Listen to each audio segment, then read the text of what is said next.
Salut, c'est Antoine et je suis ravi de te retrouver dans cette nouvelle vidéo pour ma chaîne YouTube Poker et Stratégie. Des vidéos voilà, qui sont destinées aux joueurs de micro-limites essentiellement, des joueurs qui débutent, qui gagnent pas ou qui sont flat, voilà, pour essayer de progresser et de voir comment on peut s'améliorer. Avant de commencer cette vidéo, n'hésite pas à t'abonner et à cliquer sur la cloche si c'est pas encore fait, comme ça tu sauras à chaque fois que je mets des nouvelles vidéos. Et aussi, tu peux me lâcher un petit pouce vers le haut, voilà, ça m'aide à référencer les vidéos, un petit commentaire éventuellement, voilà, et c'est sympa. Dans cette vidéo, je te propose de décortiquer précisément un spot particulier avec ma paire de valets, j'avais une paire de valets. J'ai pris ce spot notamment parce que j'ai discuté avec la personne après la main un petit peu. Donc ça sera intéressant justement pour pouvoir vraiment finir ce coup, enfin d'analyser ce coup. On va voir aussi dans cette vidéo donc comment est-ce qu'on peut essayer de deviner les mains de l'adversaire, la range, attribuer la range de l'adversaire par rapport à ce qu'il fait. Et donc essayer de prendre la meilleure décision. On va analyser ce que j'ai fait et ce que je pense maintenant à froid. Ok, donc dans cette main, on a une ouverture du MP, 4 big blind, standard, normalement c'est 3. Donc certains joueurs en micro-limite aussi vont open plus. Il y en a certains qui font tout le temps 4 big blind. J'ai pas pris la note, donc je ne sais pas si c'est son standard.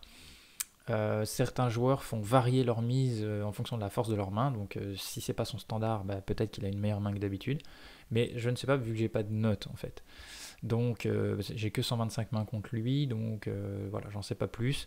En tout cas, il est middle position, la première position 5 max. Et pour l'instant, les stats que j'ai, il open 33%, ce qui est beaucoup à cette position. Mais cette stat peut baisser avec si on accumule des mains contre lui à l'avenir. Je pense que la stat peut baisser encore un petit peu. Mais il sera entre 25 et 30 visiblement. Donc on va prendre cette information quand même. Et puis on a une autre information sur lui, c'est que post-flop, alors là c'est pareil, hein, c'est que 125 mains, mais voilà, il s'ébête beaucoup, et il fold beaucoup face au c-bet, et il est donc aggression post-flop 7, c'est beaucoup, hein, on tourne autour de 2,5, entre 2 et 3. En dessous on n'est pas assez agressif, au-dessus on est un peu trop agressif. Donc là pour l'instant il est parti pour être agressif. Mais toujours entre parenthèses, on n'a que 125 mains.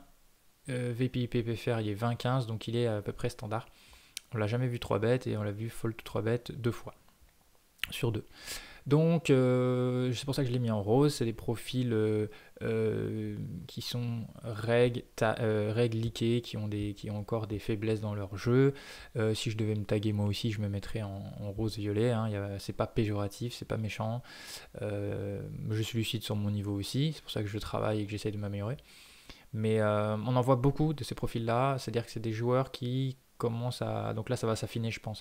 Qui pré-flop, voilà, ils ont commencé à comprendre les sélections des mains et ils rentrent un maximum de pots en relançant. C'est pour ça qu'ils ont des VPI PFR autour de 25, 20, 20, 15. Il y a beaucoup de profils comme ça. Par contre, soit dans les ranges, tout ce qui est 3 bêtes, tout ça, c'est pas bon, ou post-flop, c'est pas bon. Également la défense de blinde qui n'est pas forcément optimale. Voilà, il y a encore plein de leaks en fait, bien sûr. Sinon, il serait plus en NL5, ça c'est certain. Moi y compris, je le rappelle.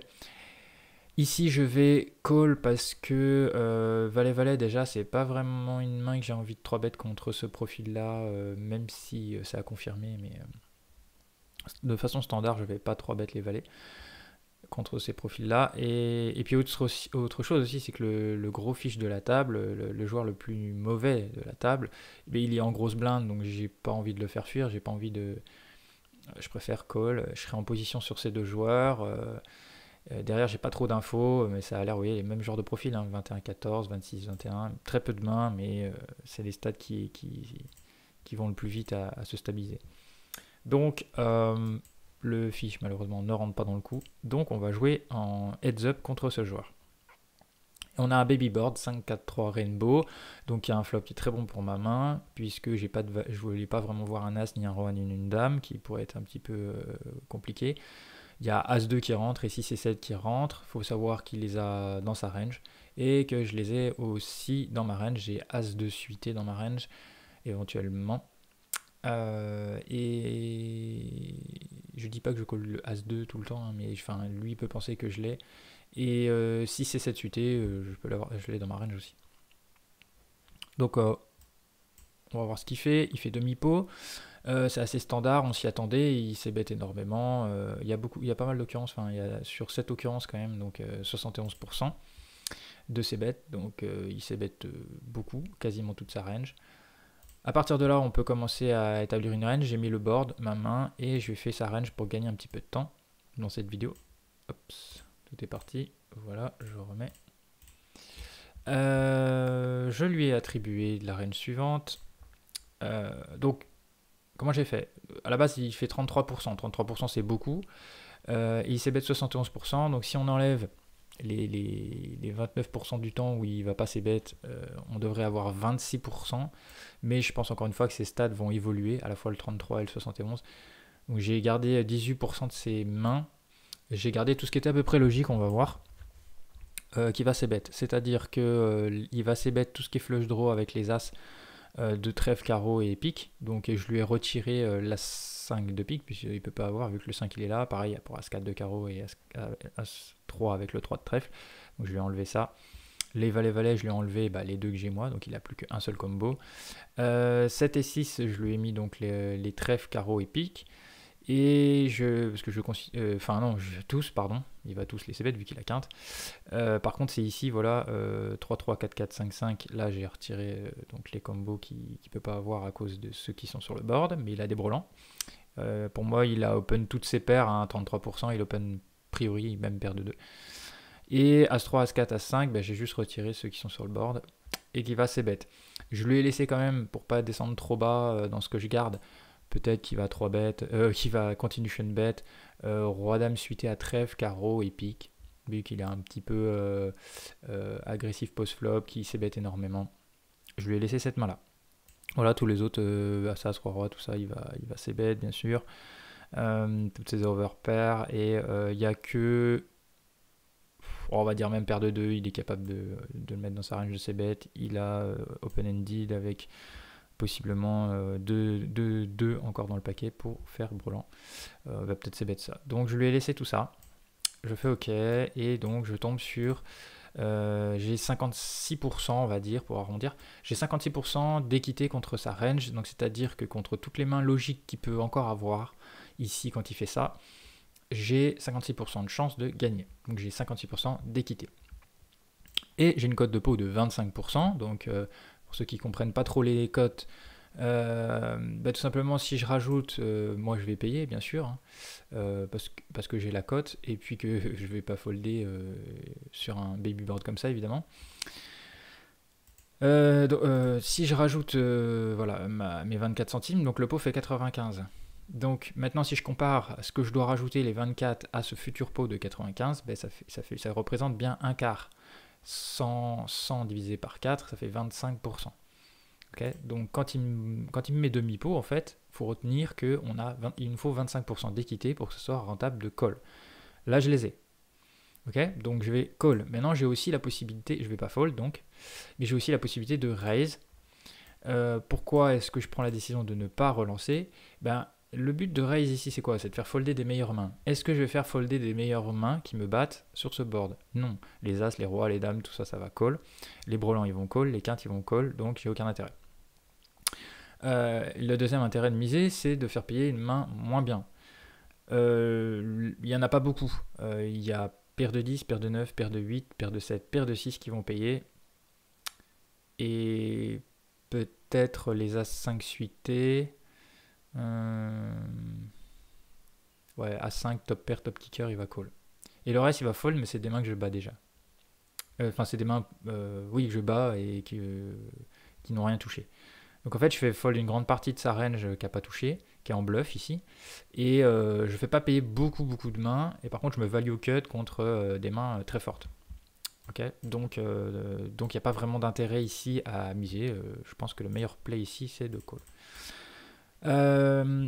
Turn 8 de carreau qui fait rentrer donc un possible flush draw à la fois chez mon adversaire et à la fois chez moi. C'est important aussi de réfléchir à qu'est-ce que lui il pense que j'ai à chaque action que je fais. Ça va être la clé dans ce coup aussi à la fin par rapport à ma décision. Là, il faut aussi noter l'augmentation du sizing. Il fait 2 tiers maintenant, 2 tiers. Les joueurs qui augmentent leur sizing en fonction, enfin, au fur et à mesure que la turn arrive, river, il faut y faire attention. Ici, pour moi, ça n'indique jamais, enfin, peut-être je peux me tromper, mais pour moi, c'est pas flush draw. S'il avait un flush draw ici, alors décidément, je sais pas ce qui fait que tout s'en va à chaque fois là. S'il avait un flush draw ici, pour moi, il va demi-pot. Voilà. Si il a mieux que... maintenant, on va exclure les As-5. Mais tout ce qui est brelan, quinte, tout ça, il va mettre 2 tiers pot.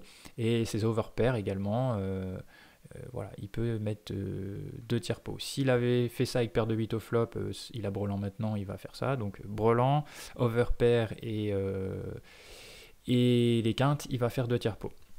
Mais je suis quasi, enfin, pour moi dans ma tête sur le coup et maintenant encore, je pense que les flush draw, il va ses bêtes demi pot, il va pas mettre 2 tiers.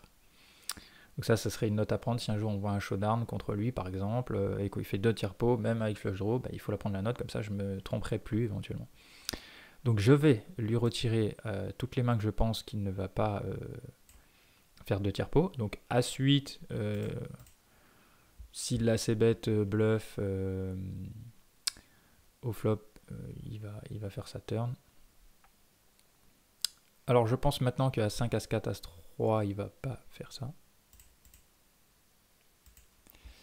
As-2, bah, il a la quinte, donc il va le faire. Là, pour ce qui est de As-5, pas As-4, mais As-5 et As-3, je pense qu'il va le faire uniquement avec le flush draw. Voilà, alors le seul flush draw voilà, qui peut faire ça, c'est une paire, top kicker et backdoor flush draw. Là, il peut faire 2 tiers éventuellement. Le As-4, maintenant, je crois que c'est exclu. Et puis, donc là, on enlève. Ça, j'aurais pu laisser.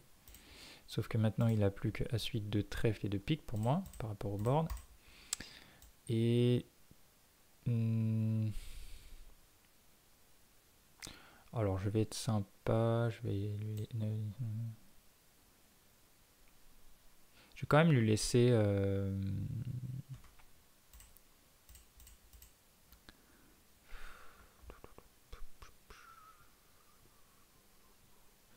on va dire que dans le doute, il peut décider de 2 barrels, vu qu'il 2 barrels beaucoup, hein, 100% sur 3, donc il y a cette occurrence-là qui compte dedans. Allez, on va lui laisser As-Roi, As-Dame, qui peut être tenté à carreau de continuer l'agression et de mettre un poil plus cher parce que il a pas mal d'out. On va lui laisser quand même un peu. Allez.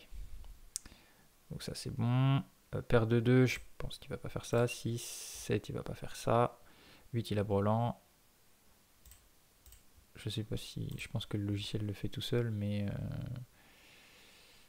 on va enlever tout ce qui est 8 de carreau. Et... overpair, il va faire ça. Ok, donc il lui reste plus que ça dans sa range logique. Et il nous faut mettre le 8 de carreau. Et on évalue. On a 32% encore contre son range. 32%, j'ai une cote de 29. Donc on voit bien que j'ai une cote directe. Là encore, on peut se poser la question, est-ce que c'est intéressant, est-ce qu'il serait pas intéressant de raise? Bah là, non, parce que déjà, on est derrière sa range. On va juste faire fold. C'est même pas sûr qu'As-Roi As-Dame, il fold, on sait pas.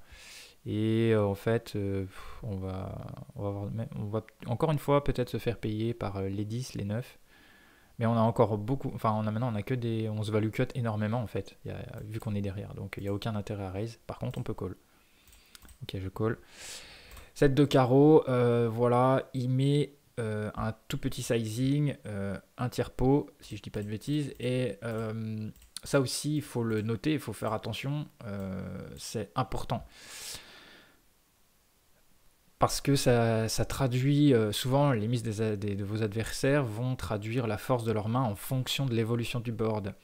Donc en clair ici, il faut chercher la main qui fait demi-pot flop, qui fait du sens à mettre 2 tiers pot turn. J'ai dit que c'était plutôt une main faite ou des overpairs et donc qui va mettre petit river. Là il faut se dire, on est sûr, il a jamais flush. il a jamais flush parce que s'il a flush, par exemple, il lui reste en gros, même s'il en reste un petit peu plus, que j'en ai trop enlevé, s'il a flush ici, il va vouloir mettre 2 euros, 2,20 €, overbet, enfin il va faire des choses comme ça, mais il va mettre cher. Peut-être que contre moi, il va juste décider de mettre 3 carpos pour être sûr que je paye.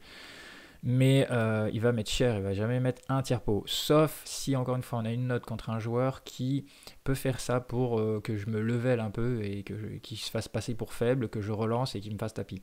C'est possible aussi. Mais honnêtement, quand on se connaît pas, il va mettre 3 carpos, il veut value sa main, il est trop content, il a un flush draw max. Voilà, donc si jamais il lui restait des flush draw, bon déjà pour moi il aurait mis plus cher. Donc pour moi je vais lui enlever ça, je suis sûr qu'il a pas ça. Il va pas faire ça avec des As 8, je pense pas, parce que qu'est-ce qu'il value? Qu'est-ce qu'il value avec ce 7 qui tombe? Si j'ai un 6, j'ai quinte, je vais jamais payer un troisième barrel avec un 5, un 4, un 3. Euh, donc pour moi, il va jamais rien value avec As-8. Au pire, il va check call s'il veut bluff catch, mais voilà, c'est tout. Euh, ouais, on a dit qu'il lui restait donc les flush draw de base As-5 et As-3, mais comme vu le sizing, pour moi, il n'a pas de flush draw max. Même chez As-2, As-2, il n'y aura plus. Il n'y aura plus le As-2 de carreau pour moi. Donc il ne restera plus que cœur, pique et trèfle qui font quinte. Voilà, As-2 off. Et bah, tout ce qui est brelan en fait, tout ça, oui. La quinte, il peut quand même essayer de la value comme ça. Brelan de 8, oui. 9-9 Tétaigne, bah, il a des overpairs, tout ça. Il va, voilà. Donc c'est la seule range voilà, qui va faire ça. Pour moi ici. Donc je fais OK. Je mets la river. 7. OK, j'évalue et j'ai 21% contre son range.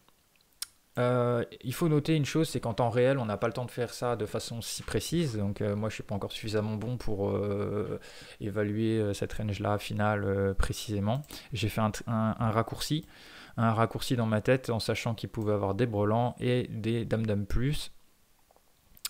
Qui me battent et je crois même que sur le coup j'ai pas pensé qu'il pouvait avoir éventuellement As-2 et 6 et 7.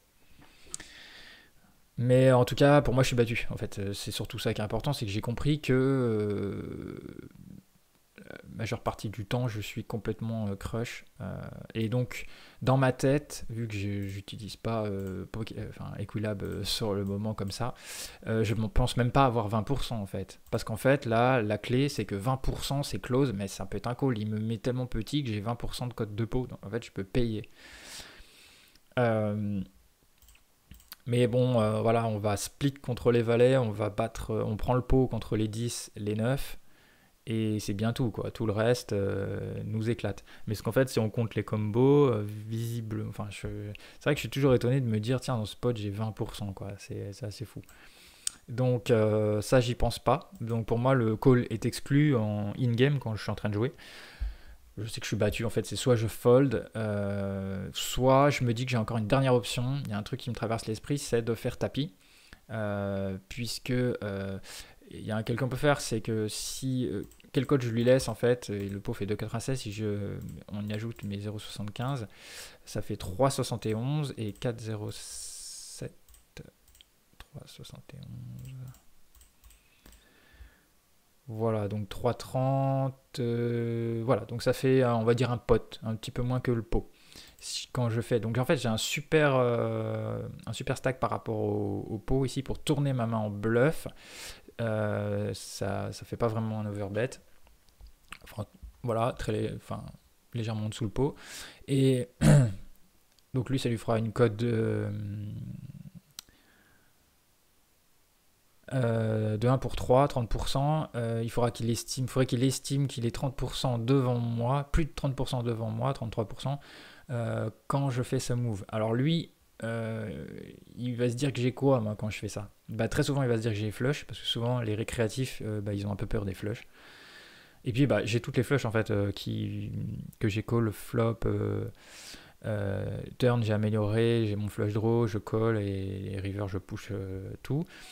J'ai moi-même J'ai pas vraiment de brelan parce que je les aurais raise à la turn vraisemblablement. Souvent c'est ce que les gens font en micro-limite. J'ai pas de quinte parce que j'aurais raise turn. Donc en fait, globalement, j'ai que des flushs. Et en fait, toute ma range de bluff au turn, à hit river est rentrée. J'ai aucun bluff dans ma range ici. Donc, comme je définis que j'ai pas de bluff et que. Donc en fait, je suis même pas. Je suis. À la base, si je fais tapis ici, je me polarise. Mais dans ma polarité, en fait, entre c'est des très bonnes mains qui sont des flushs et des bluffs, j'ai pas de bluff en fait. Donc en fait, je suis forcément value de son point de vue quand je fais ça, s'il réfléchit. Hein. Donc en fait, c'est pour ça que j'ai décidé de faire ce move. C'est parce que je trouvais que c'était bien joué sur le coup. Et voilà. Du coup, il a tank les deux time banks, hein, la time bank de secours. Et donc là, à ce moment-là, qu'est-ce que je me dis moi? Je me dis, bon, bah déjà, c'est pas snap call, donc ça c'est bon. Déjà, il a pas flush, je me suis pas trompé. Par contre, c'est que c'est extrêmement dur pour lui de folder ce qu'il a. Et c'est ça aussi là où je suis pas très content d'avoir pris ce move. J'aurais préféré me voir fold. C'est que, en fait, il faut partir du principe que en micro-limite, les mecs vont avoir du mal à folder ici les as, les rois, les brelans, les quintes. Il va pas y arriver. Ça va être trop dur, il va faire un call fuck. À la limite, il sait qu'il est battu, mais il paye quand même. Moi, ça m'arrive de le faire aussi, des moments où je suis plus fatigué, moins vigilant, où je veux pas croire le mec, où je fais pas confiance à mon read. Et donc voilà, donc c'est extrêmement risqué de faire ce que je fais là. Donc c'est pour ça que je pense qu'après coup, c'est pas bon de faire ça en micro-limite. Parce que je suis en train de. Je dis pas que bluffer c'est pas bien, mais je dis juste que bluffer une range forte, parce que là je suis en train de bluffer une range forte qui est dure à folder pour lui. Hormis 9-9, 10-10, ça il va pas avoir du mal à folder, mais je veux dire le reste c'est quand même des grosses mains et ça c'est pas bien joué de ce point de vue là, je pense. Voilà, donc je pense que c'est pas conseillé en micro-limite de vouloir faire folder des ranges fortes. J'ai de la chance, il a beaucoup réfléchi, c'est quelqu'un qui essaie de réfléchir en tout cas. Et il a foldé. Il a foldé les rois. Il m'a dit dans le chat, j'ai foldé les rois, si t'as bluffé, bien joué. Et je lui ai dit, mais il me dit, mais pour moi, t'as aucun bluff. Donc c'est pour ça que je fold. Et je lui ai dit, bah justement, j'ai tourné en bluff valet volontairement parce que je pense que je suis battu. Donc c'est fold ou raise all-in. Et c'est parce que je pense que j'ai aucune range de bluff, moi aussi, j'ai tout le temps flush quand je fais ça, que du coup c'est bon de tourner en bluff ici. Sauf que il faut pas oublier le détail, c'est est-ce que le mec en face il est capable de folder la range que je lui attribue, une range forte. En l'occurrence, les 3 quarts du temps, la réponse est non en NL5, NL2, tout ça. Donc il n'aurait pas fallu le faire. Mais voilà un petit peu, je voulais échanger avec toi ce spot qui est intéressant. À voir. Il faut faire ce travail-là à froid, de revoir ses mains, de travailler, d'essayer de trouver les ranges adverses, quelle est la logique. Surtout quand on peut commencer par les mains où on voit les showdowns, c'est-à-dire que ça a été à l'abattage, ça permet de voir, revoir le coup derrière avec telle main, comment il s'y est pris, et on comprend aussi la logique des sizing, la logique de si check raise, si donk bet, si voilà, on comprend un peu mieux ce qu'ils font. Voilà, donc c'est important de faire ce travail-là pour progresser. Moi, je le fais de plus en plus et j'ai encore beaucoup à apprendre aussi. Je suis pas mécontent de ce coup sur le moment, je suis super content de l'avoir fait, mais si je m'étais fait payer, je me serais dit, bah oui, mais pourquoi je fais ça alors que je sais qu'ils vont pas folder. Voilà. Donc je l'aurais pas fait, bien sûr, contre ce type de joueur, je l'aurais pas fait contre beaucoup de joueurs, je vois qu'il fold pas mal au CB, donc c'est quelqu'un qui quand même, voilà, peut-être est capable de folder, je sais pas. Donc vu que je sais pas, vu que j'ai pas la certitude, je le connais pas, 125 mains, il fallait pas le faire. Voilà la conclusion que j'ai de ce coup. Si tu as des choses à dire sur ce que je viens d'expliquer, sur cette vidéo, me remercier, me poser des questions ou réagir, hein, tout simplement, si tu vois que j'ai oublié des choses ou que j'ai dit des conneries. N'hésite pas à me laisser un commentaire, à liker avant de partir, un petit pouce vers le haut, ça fait plaisir et ça aide à référencer encore une fois. Partage les vidéos si tu les trouves cool et je te dis à bientôt dans une nouvelle vidéo. C'était Antoine pour Poker et Stratégie. Salut!